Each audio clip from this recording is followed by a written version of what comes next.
If things had been different, according to a joke by John Krasinski, he would have dated this actress instead of Emily Blunt. John Krasinski is adept at using the right words to make women feel, well, appreciated. The actor once made light of the fact that before he married Emily Blunt, he had his eye on another woman. It's none other than Anne Hathaway, the actress who was the focus of his fictitious could've would've should've relationship. But for the actor, it's all in good fun.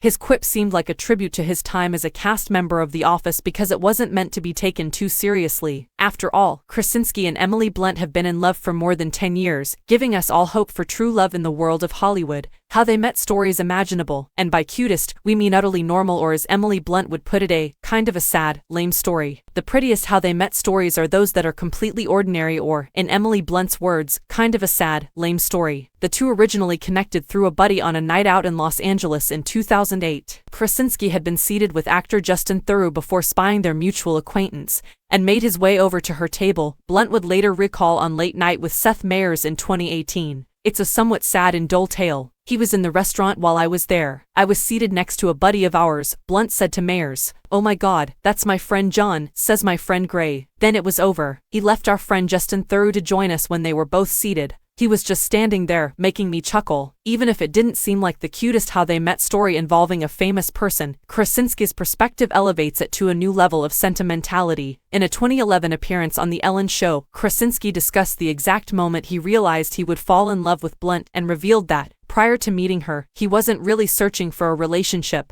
When I finally met Emily, I was really anxious. Oh goodness, I think I'm going to fall in love with her, I exclaimed. He said on the show, I went, I like you, as I shook her hand, and the rest is history. In August 2009, after less than a year of dating, the couple got engaged. Krasinski called the proposal casual, but the couple later broke down in tears as a result of it. At the 2009 Emmy Awards, Krasinski admitted to being nervous and the whole 9 yards. She cried after. Everyone in the room started crying after I and my friend did. Then, although I believe most people were unsure of what was happening, they were crying because we were crying. Yet it was excellent. Ultimately, she said yes, which is fantastic. It has a significant role in everything. If you didn't already know, John Krasinski is Emily Blunt's ride-or-die husband. In fact, he is so enamored of her on-screen that he can't get enough of her. In 2018, when appearing on The Graham Norton Show, the actor admitted to being a huge admirer of the movie Devil Wears Prada, in which Blunt co-starred with Anne Hathaway in her breakthrough role as Emily Charlton. Krasinski even acknowledged having seen the movie 72 times, attributing this to its frequent airings on cable television. It's one of those things that we old people used to channel surf back in the day. Nobody does that anymore, according to Krasinski. It's just one of those movies that causes you to pause when flipping through the channels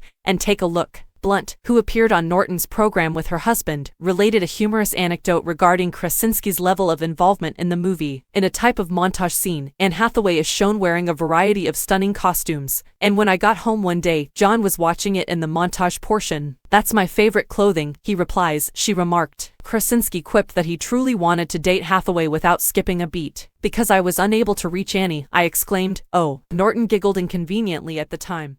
But it was clear that Krasinski